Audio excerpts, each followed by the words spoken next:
Of course, in the 1980s and 1990s, wanted to break free after 1984. The Khalistan movement grew into this massive militant movement. They realised that under Indian control, Indian brutality, it needed its own sovereign state. Of course, the Khalistan movement does have a longer history than that, but it certainly grew legs in the 80s and 90s, but through militancy.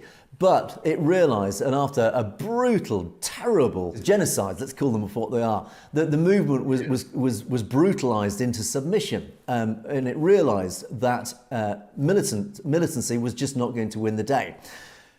The movement has gone away since then. It's licked its wounds. It's sat down and it's thought, we need to be more intelligent about this. We need to attack this. If we want Khalistan to happen, we are going to have to be a little bit more clever, a little bit more 20th and now 21st century about this. We're going to have to play the game. So I'm going to refer to this 1925 Act that was installed by the British government.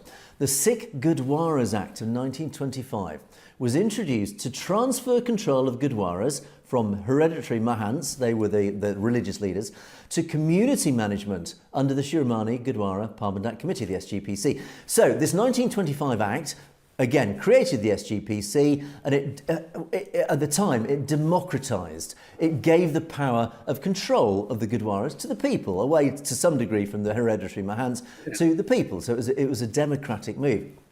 Now, the SGPC was established solely to manage historical Gurdwaras in the Punjab. Other states, Haryana, Delhi, formed their own SGPCs to cover their areas.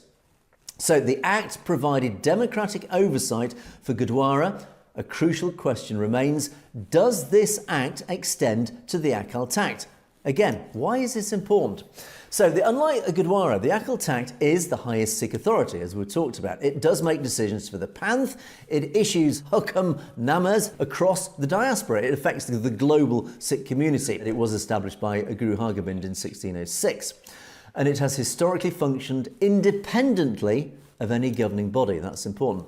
So the Act does not explicitly put the Akal Takht under the SGPC. The SGPC governs Sikh Gurdwaras, but it does not clarify whether these 5 taxes, these Panj tax, including the Akal Takht, are included. So there's an ambiguity there, and it's an important ambiguity. It raises this crucial question, is the Akal Takht merely a Gurdwara, or is it a distinct religious political institution? Now, many in the diaspora argue that this Act was only intended for Gurdwaras, not the Akal Takht. Now, why is this important?